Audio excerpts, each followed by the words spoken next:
Ranjangaon to Ganegaon या रोडवरती प्रचंड अशा प्रमाणाची वर्दळ आहे। इथून अनेक प्रकारच्या गाड्या या ठिकाणी जात असतात।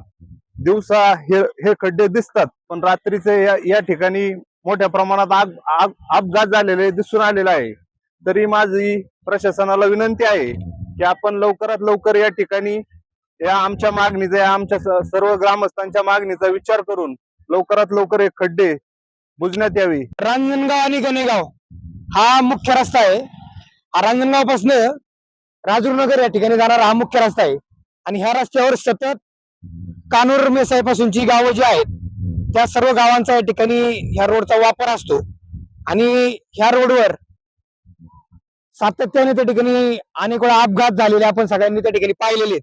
आता इथं पंचकृषीतले सगळे ग्रामस्थ जमलेले आहेत आणि एवढा मोठा खड्डा हा ह्या ठिकाणी पडलेला आहे आणि या खड्ड्यामुळे त्या पलीकडच्या बाजूला एक खड्डा आहे पहा। या दोन्ही खड्ड्यांमुळे समोरून येणारी जी वाहन आहेत आणि इकडनं पण येणारी जी वाहन आहेत ह्या वाहनांच्या मध्ये त्या ठिकाणी स्पीड ब्रेकर नसल्यामुळे आणि या ठिकाणी खड्डा मोठ्या प्रमाणात असल्यामुळे आणि पाणी असल्यामुळे अनेक वेळा या ठिकाणी गाड्या त्या ठिकाणी घासलेल्या आहेत। भविष्यात मोठा अपघात होण्याची शक्यता आहे।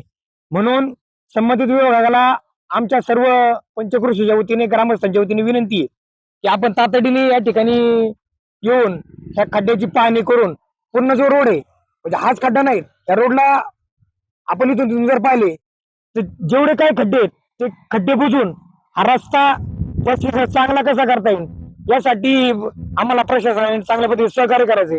आता आम्ही सर्वजण या ठिकाणी जमून या ठिकाणी ह्या गोष्टीचा या ठिकाणी निषेध व्यक्त करतो की हा खड्डा तातडीने बुजून हा रस्ता तातडीने दुरुस्त करण्यात यावा। आताच आम्ही या ठिकाणी झाड लावायचा प्रयत्न केला तर जवळजवळ झाड बसण्या एवढा मोठा खड्डा आता या पाण्यामुळे दिसत नाहीये।